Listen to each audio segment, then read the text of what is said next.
Gnosticism is the most enduring heresy in the history of the church. We fight it in almost every generation.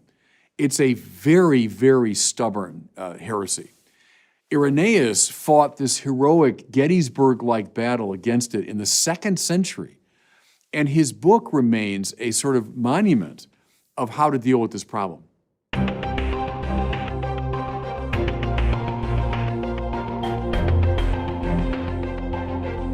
Welcome back to the Word on Fire show. I'm Brandon Vaught, the Senior Publishing Director. Pope Francis has just announced he's planning to declare a new doctor of the church. His name is Saint Irenaeus. Who was he? What were his key ideas? Why does he still matter? That's what we're going to be discussing today with Bishop Robert Barron. Bishop, good to see you. Hey, Brandon. Always a joy to see you. How are your kids doing there in Florida? We're doing well. All flourishing? I can't remember if I told you recently, but we got a new cow. That's our newest animal here at Burrowshire, our little homestead. We've got goats, pigs, chickens, bees, and now a cow. So I feel like we finally landed as farmers. Yeah, well, maybe your kids will all grow up to be farmers. That would be delightful. Listen, at Word on Fire, yet another episode means yet another new book. In this case, 3 new books we just released since our last new episode. They're new editions of books that you've published in the past over the years. I want to show them on camera because they're so gorgeous. This one is titled The Strangest Way. And then we have Proclaiming the Power of Christ. It's a collection of homilies previously titled Word on Fire. And then we have And Now I See. And as you can see, if you're watching the video version, gorgeous, stunning covers, all hardcover editions, beautifully produced. Bishop, say something briefly about these 3 books. Yeah, well, first of all, as you say, we bought the rights back from the original publishers, and we've brought them out in these editions, which really are beautiful. And kudos to our design team, our creative team, just marvelous. I wrote those a long time ago, so Now I See is probably late 90s. Strangest Way is probably in the early zeros. It came out maybe in 2002. Very fond of both those books. I was very much in a kind of literary frame of mind when I wrote those, because they all have lengthy sections where I talk about Dante, William Faulkner, Flannery O'Connor, all kinds of other people. So I was trying to bring together theology, philosophy, literature, culture in the sort of farrago or amalgam. The Strangest Way, I was very much reading a lot of the post-liberals and postmoderns, and people like Stanley Hauerwas were very influential when I wrote that book. That came to fuller academic expression a few years after that in The Priority of Christ. But in some ways, The Strangest Way was a warm-up for that. And Now I See, I think of that as a summary of a lot of what I was thinking in the wake of my doctoral studies. I'd just begun teaching, and it's what was on my mind then. The other book of sermons is a collection, as you say, of sermons from many years ago that I delivered, I think, for radio and for the internet and all that. And then we wrote those up as more formal presentations. So you get a little bit of my sense of what a homily is or ought to be. And what I argue in the preface, as I remember, is it's so different from the way I was trained to preach. So my generation was trained to preach in a certain way. What I discovered was almost nobody in the great tradition preached that way. Almost no one, from the earliest days all the way through, John Henry Newman. No one preached the way we were taught to preach, and I thought there was a problem there.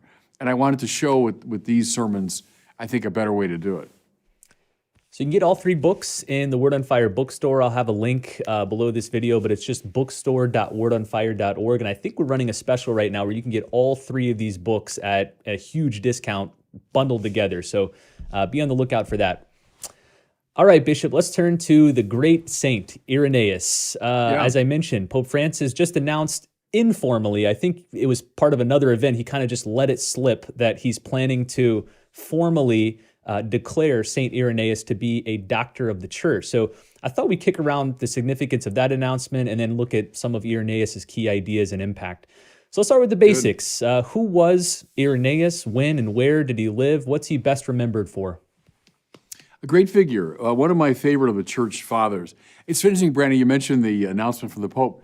As I remember now, this is before COVID, the U.S. Bishops' Conference discussed the matter because I think it was the French Bishops' Conference had proposed Irenaeus as doctor of the church, and they wanted to get a read from the other bishops' conferences around the world.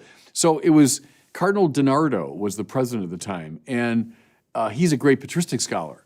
And when he announced it to us, he said what a lot of us felt. He said, I don't know, I always thought he already was a doctor of the church because a lot of us are great affection for Irenaeus. So there was an enormous response of like, well, yeah, of course he should be a doctor of the church. So that consultation process must have gone on until the Pope finally said, okay, I'll make the declaration. So very happy about it.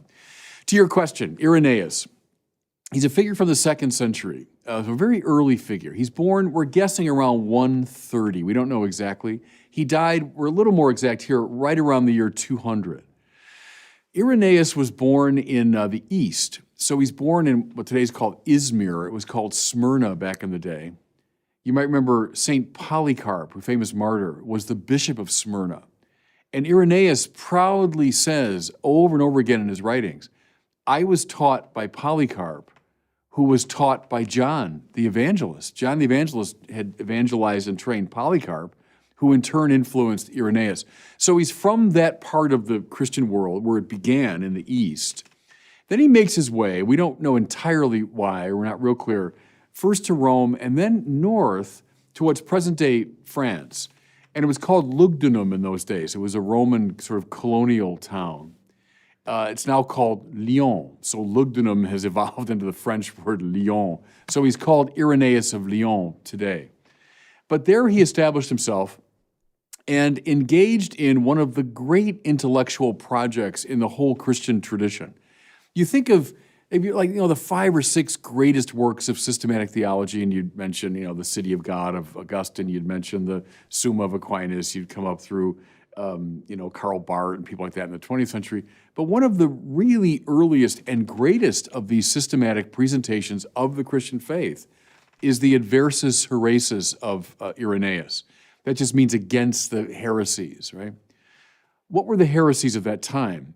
Well, they can be gathered under this sort of great global term of Gnosticism.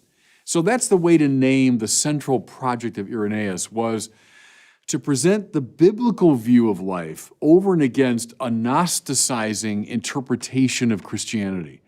And, he's a bit there like Athanasius. Now, Athanasius, you're going to go a century and a half after Irenaeus. But as Athanasius fought the Arians, right, in the 4th century, and that was seen as like a Gettysburg moment. It was a standing or falling battle. If we had lost the battle with the Arians, we wouldn't be Christianity. I think in a very similar way, go back now a century and a half, Irenaeus against the Gnostikoi, as he called them, the Gnostics. If we had lost that battle, we would have devolved into one more kind of boring, vague mysticism. So he's that kind of a pivotal figure. The battles he fought in the 2nd century determine the nature of Christianity in many ways and resonate very much to the present day. Now, he was martyred, we're pretty sure. We don't know absolutely for sure, but likely martyred. He becomes the Bishop of Lyon and then is martyred around the year 200. So not only is he a great intellectual figure, he's a heroic figure as well. So, Irenaeus, delighted he's being named the doctor of the church because he has a lot to teach us. A doctor is just a teacher of the church, right? And he still has a lot to teach us today. I like how the French bishops asked the other bishops, do you think Irenaeus should be doctor of the church? Because it's hard to imagine a conference of bishops all voting, saying, no. I don't think so. No. Yeah. No, we were like, duh. I mean, I thought he already was. That was our reaction. Tell us a little bit more about what a doctor of the church is. I think we're up to, 34, 35, something like 5 or 6, yeah. Okay. So these are like special saints, special teachers, Yeah. but what makes someone a doctor? I think it's someone who teaches the faith in such a rich and compelling way that the whole church could benefit from listening to him or to her. So there are teachers, up and down the centuries. Every priest, every bishop is a teacher of the church. But there are certain doctores, teachers, that are so penetrating and so incisive and so maybe encyclopedic or so rich that the whole church should sit up and listen. So, think Augustine and Chrysostom and Aquinas and Jerome and, coming up to the present day, Thérèse of Lisieux, named the doctor of the church. I would hope Newman someday will be doctor of the church. These people that are of such key importance and incisive insight that the whole church should listen to them. That's a doctor of the church. Tell us a little bit about your personal experience with Irenaeus. I know he's been meaningful to you Yeah. for a long time, and I think, correct me if I'm wrong, you've started writing a whole book on him. I think we have the manuscript half Yeah. finished somewhere in our archives, but tell us about your personal Yeah. experience with him. It probably would have started, I'm guessing now, with Sister Agnes Cunningham. Sister Agnes, who's still with us, she's in her mid-90s now. She taught patristics at Mundelein Seminary. And Agnes is a very interesting player. She was the first female president of the Catholic Theological Society of America back in the 1970s. A leading patristic scholar. She was the first woman to get a doctorate from the Institut Catholique in Lyon, which is, of course, where Irenaeus, not the Institut Catholique, but Lyon. Anyway, so Sister Agnes taught patristics when I was a student at Mundelein. As I remember, there was a project in our first year of theology where we had to take a father and do some research and write a paper. And she, I think, had given a lecture on Irenaeus that I thought was really interesting. And so I pursued that with her and said, tell me more and tell me what I should read. And that was the beginning of my experience with him. But I found, he's like a handful of other people in my own life, Aquinas most obviously, but a few others, who are touchstone figures. That Newman's another one too, that I would just go back to a lot and say, yeah, he was right about this, and yeah, he was right about that. And boy, Irenaeus was so insightful. So in the course of my own studies and research and writing, he became a touchstone figure for me and remains that to this day. And you're right about the book. It was our good friend Matthew Levering. I kind of forget now, Brandon, this is years ago, but he was editing a series of books. I'm not sure really what happened to that series, but he invited me to write one on Irenaeus, and I made pretty good progress. I think I had about 30 or 40,000 words written of that book. And then, you know what it was? Then they told me, this was the Brazos Publishing, that they wanted me to work on the 2 Samuel book for their Bible series. And I said, well, now, which one do you want first? Do you want Samuel or do you want Irenaeus? And they said, Samuel. So then I focused on that book and then became rector of the seminary, then became a bishop. And so the Irenaeus project was kind of, lost. Maybe time to bring it back now that we have Doctor of the Church Irenaeus. We'll see. Yeah. Okay, let's turn our attention now to some of Irenaeus' key ideas and contributions. You hinted at maybe the main focus of his life earlier in this discussion when you said he focused on battling Gnosticism, including, when we say Gnosticism, we often think of just pagans who were Gnostic, but including a lot of Christians who were bending in a Gnostic direction. What was Irenaeus' approach to Gnosticism? How did he battle against it? He was a man of the Bible. I think like a distinguishing feature between, let's say, Origen of Alexandria and Irenaeus. Origen used the philosophical tradition in a big way. Now, Origen was a Bible man too, don't get me wrong. He knew the Bible extremely well. But his project was that of, in some ways, Augustine and Aquinas too, to link together revelation with a dominant philosophical system.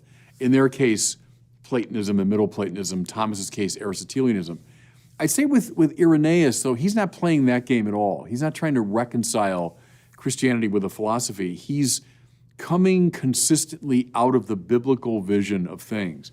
And he saw the Gnostic vision as deeply unbiblical. Now, I'm going to kind of cut to the chase here. We could talk for, months about Gnosticism. Under that term, it's a kind of a farrago of ideas. But put it this way. It's an extreme prejudice in favor of the spiritual over the material. Brandon, one way to get at this, it's a perennial problem. We human beings are hybrids, right? We're hybrids of the spiritual and the physical. And a lot of the poetry of being human follows from that fact, because there's like this built-in tension between the spirit and the body. And think of a lot of the drama, poetry, and art of human life is generated from that conflict. So there's always a temptation to resolve it on one side or the other, right? To say, no, I'm all body, I'm all matter. Now that looks morally like something, like I just give myself over to the goods of the body. It also can look like something theoretical, that it's all just materialism. It's a reduction to matter, right? The spirit is just an epiphenomenon or it's an illusion. That's more of a temptation today. But the other temptation, it goes right back to Plato, and you see it in the Gnostics, you see it in all forms of Puritanism, is to say, no, I'm all spirit. I'm all spirit, and matter is something kind of grubby and bad and fallen, right? And at the limit, even illusory. It doesn't even really exist. So those two tensions, I'm all spirit, I'm all matter. Irenaeus, it seems to me, had the biblical sanity, this wonderful balance. Of course, he knew about the spiritual dimension and aspiration of the human being, but here's the word that I think it's like a refrain that echoes all through Irenaeus' writings: the body, the body, the body, the body. Because the creator God of the Old Testament makes the embodied world. He makes the material world. On the Gnostic reading, that God is a fallen God, a compromised God, who indeed has made this grubby world of matter, but that's a fallen God and an even more fallen world. And the idea that the Gnostikoi have, the knowers, right, those who really get it, is I need to escape from that realm. I have a little light of spirit within me that has to be let loose, escape from matter. Well, see, Irenaeus said, no, that's completely repugnant to the Old Testament perspective. Moreover, God in the New Testament becomes flesh, enters into our flesh, the incarnation, right? So both Old Testament and New militate against, he knew, a Gnosticizing reading of reality. And so, adversus heresis, I'm against these heretical positions. Here's something too, Brandon, really interesting. Boy, it haunts us to this day. A suspicion of the Old Testament. Well, the Gnostics had that in spades because the Old Testament, fallen God, fallen world. Yahweh of the Old Testament with all this thundering legalism and anger, that's typical of this compromised fallen figure. Irenaeus said, no, there aren't the two gods, a fallen one and a true one. God is God. And we have to come to terms with both the Old Testament and New, and in fact, we won't get the New without the Old. Well, that's Irenaeus. That's his anti-Marcionite stance, right? Marcion being an early figure who took up that position, that the Old Testament is no good. Irenaeus said no. And so those moves are of extreme importance in the evolution of Christianity away from a world-denying or matter-denying hyper-spiritualized system. He kept insisting on flesh, the body, matter matters, right? And we could talk about this, but that's why it's of enormous importance to this day. You've written before that maybe the master idea in all of Irenaeus' theology is that God has no need of anything outside himself. In fact, you've put it pithily, God doesn't need us, and that's good news, you say. Absolutely. What does this mean, and why is it good news? It's so good. You know who mediated that to me would have been Robert Sokolowski years ago, and he put it probably in terms of Anselm. But the idea really goes back to Irenaeus, very old idea, and he repeats it over and over again. You see, if I need somebody, well, then that person is going to meet some want that I have. So I'm in a position now to use that person because I need something that you can give me. That means I'm likely to manipulate you. I can will your good, but there's always going to be a bit of, I will your good for my own sake because I need something from you, right? God is God. He's the creator of the whole universe. The universe can't possibly give him something he doesn't have because he gave everything to the universe, right? That means that God can truly love. He doesn't need the world. The world's not going to add something to him. He's not playing a game of indirect egotism. But God can love in an utterly generous way. And that's why, as I've said, the fact that God doesn't need us is exceptionally good news. That means that we can really enter into an utterly loving friendship with God. And now press it.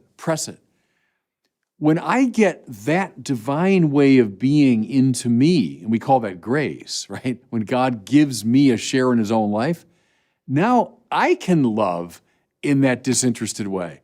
Even though as a creature, heck, I need all sorts of things. I'm not God, but yet through grace, I can share in the divine life. Now we have saints. Saints are those who can love in this totally disinterested way because they're loving with the very love of God. All of that is really plain. It's really clear in Irenaeus' mind. I think for most Catholics, the name Irenaeus calls to mind his famous line that the glory of God is man fully alive. You've cited this line very often. What does this mean? Well, it follows directly from what I just said, right?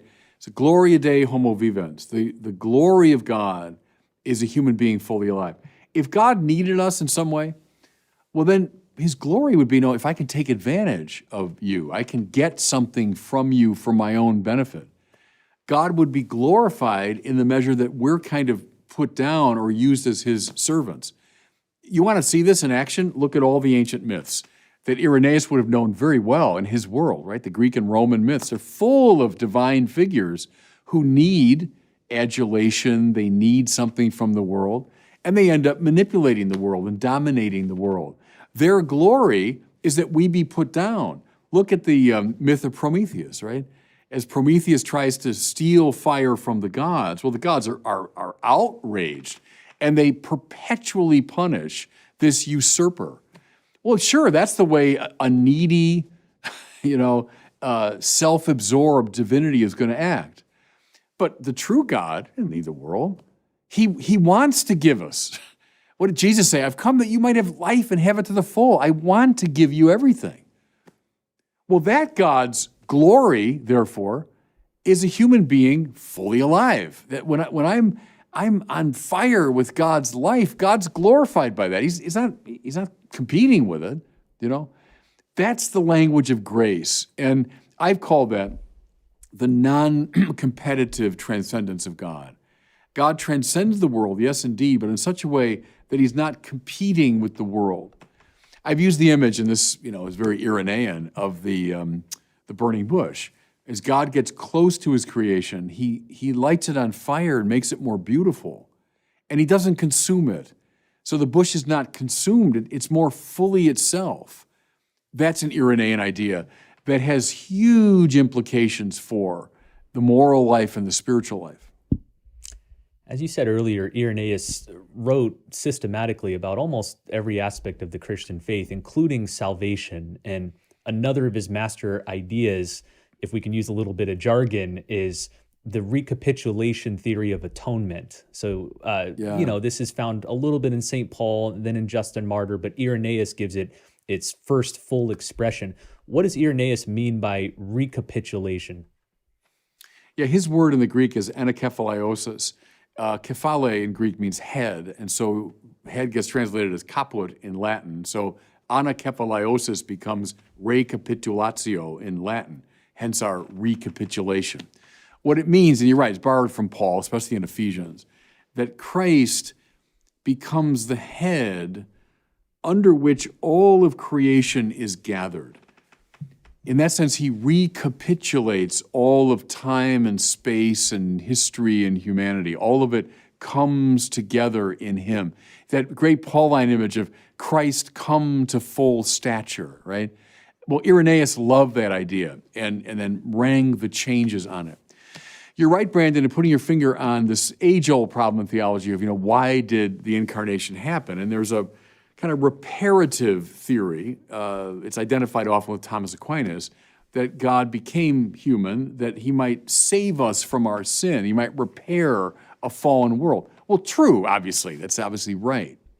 But there's also this view, call it recapitulative, that even if we hadn't sinned, even if we had never sinned, the incarnation still would have happened. Why? Because it's the means by which God was going to recapitulate or draw together all creation under the headship of the Son. Now, that's associated later on with John Duns Scotus, and hence you've got a Thomist versus a Scotist view of salvation. But you're right that in some ways the roots of the Scotist view go all the way back to Irenaeus, who was deeply indebted to Paul here. It's a beautiful idea. It's a hopeful idea. It's God's desire for his creation, that nothing be lost, that God will gather all things together under the headship of Christ. It's a more lyrical, sort of cosmic understanding of the incarnation and the cross.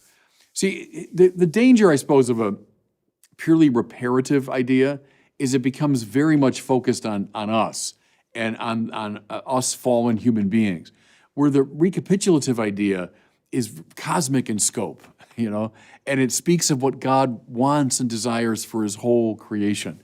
And it's a beautiful, lyrical, optimistic construal.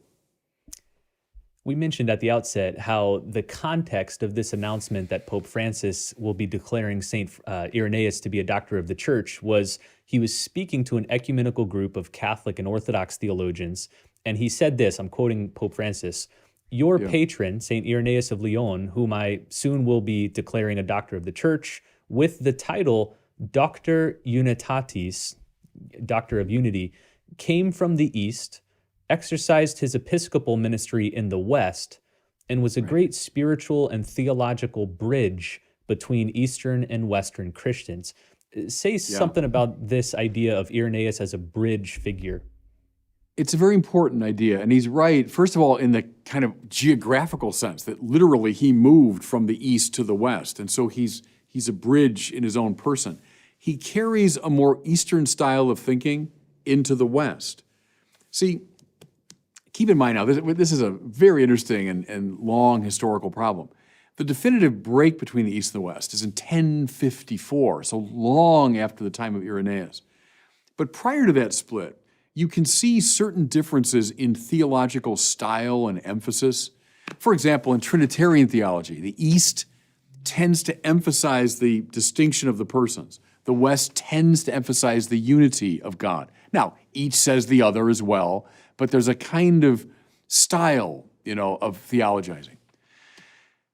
What do we see now in Irenaeus? And I think here in contradistinction to Augustine, again, whom I reverence. Anyone that's ever followed me or read books of mine, I reverence St. Augustine. But I think Irenaeus is an important corrective. And here's what I mean. There is a kind of pessimism about Augustine when it comes to human nature and the fall. He has the famous theory, I'd say kind of infamous theory, of the massa damnata, that the overwhelming majority of human beings are damned and only a tiny handful through God's inscrutable grace are called from the massa damnata into salvation. In Augustine, a great stress on original sin and the kind of dire consequences of it. Irenaeus, I think it's fair to say, and it's a more Eastern style of thinking, has a more optimistic anthropology, less of a focus on the kind of awfully dire consequences of original sin. With anacephaliosis, I think a more optimistic sense of the possibilities of salvation. Now think of people like Gregory of Nyssa, think of Maximus the Confessor, Eastern figures, who tend in a somewhat more universalizing direction in regard to the question of salvation. The Augustinian tradition tends in a more, kind of darker, more dire understanding of that. That's why I think it's important that Irenaeus, having journeyed literally from east to west, is in a way a certain injection of Eastern thinking into the Western context. And that's all to the good, I think. I quite agree with the Pope there that he's theologically a bridge. And the West can benefit from that certain injection of a more Eastern perspective. Again, it's not to say, boy, the East has got it all together and the West is all. No, not at all. Look, I'm an Aquinas man, and so I love the Western tradition. But I think, as John Paul II said, we want to breathe with both lungs, both East and West. And Irenaeus, I think, helps that process. Let's close with this final question about Irenaeus's relevance today. I discovered this fact while preparing this episode that the Second Vatican Council cited Irenaeus 14 times, which makes him the second most cited church father after only Augustine, whom you just mentioned, this connection between Augustine and Irenaeus. So clearly the council fathers believed that Irenaeus had something to say to the church in the modern world. What do you think? Why is Irenaeus still relevant today? What can he speak to us today? First of all, Brandon, I was grateful for that. I didn't know that he was the second most cited father. It doesn't surprise me really, because think of the influence of de Lubac and Danielu and the ressourcement movement, and there was such a renewed interest in the fathers, and especially in the Greek fathers, Origen, Irenaeus, and Gregory, and those people. So it doesn't really surprise me. A lot of the fathers of Vatican II and the theologians behind them would have been very open to Irenaeus. Now, why is he relevant today? Well, there's all kinds of reasons, but I'll say this. Gnosticism is the most enduring heresy in the history of the church. We fight it in almost every generation. It's a very, very stubborn heresy. Irenaeus fought this heroic Gettysburg-like battle against it in the 2nd century. And his book remains a sort of monument of how to deal with this problem. Now, where do we see it today? I think in all kinds of ways, but let me give you one indication. Whenever people say things like, the real me, that's my will, it's my interiority, it's my freedom, my decision. And my body, well, yeah, I don't like my body, and so I'm going to change it. I don't like my identity, so I'm going to maneuver things differently. I don't like my gender, I'm going to change it. Well, that's a Gnostic intuition. That says the real me is this kind of spiritual power that lurks somewhere inside the body or alongside of it. And the body is simply malleable matter, which is there for the good pleasure of the spiritual power. That's right out of the Gnostic playbook in terms of anthropology. You can trace it back, as I would, to the founders of a lot of modern philosophy. Look at Descartes' cogito. Look at Kant's privileging of the will in matters of ethics. In all sorts of ways. Look at Hegel's apatheicizing of the ego. Those are all finally Gnostic moves. They've borne, in my judgment, bitter fruit today in ways I've been describing. Whom do we need? We need Irenaeus. We need a new Irenaeus. It's cool, Brandon, just as John Henry Newman, 19th century, said, we need a new Athanasius. He felt we needed and of course, and he sort of claimed the mantle of the new Athanasius. We do need a new Irenaeus today because those Horaces are still around, and we need his eloquent voice to speak against them.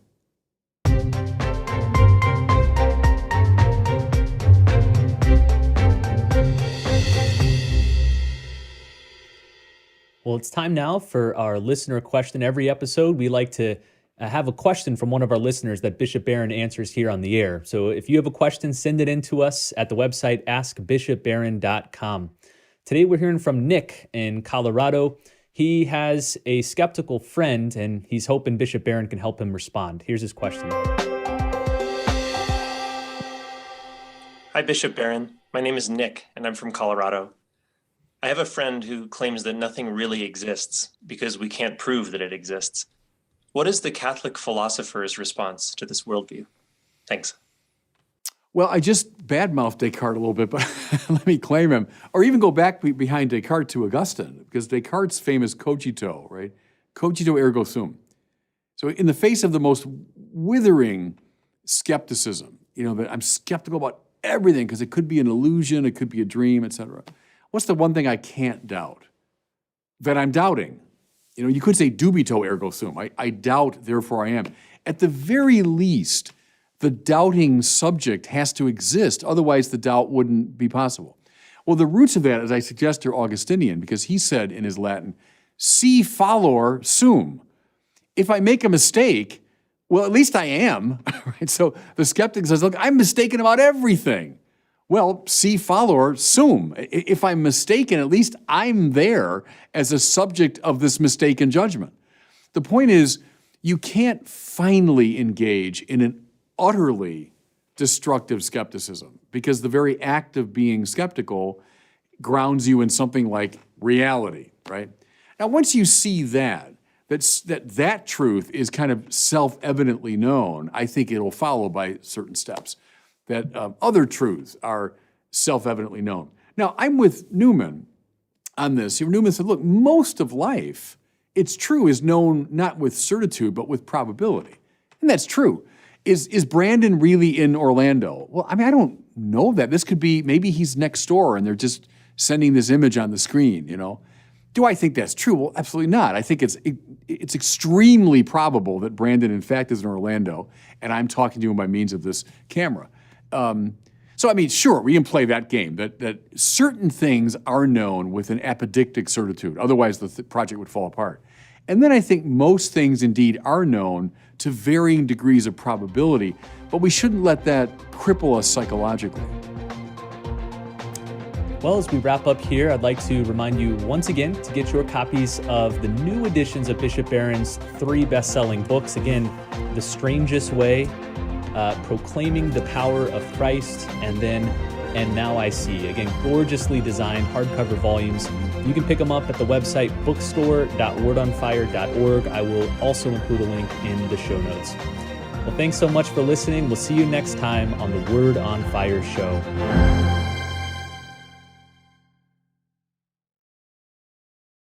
Thanks so much for watching. If you enjoyed this video, I invite you to share it and to subscribe to my YouTube channel.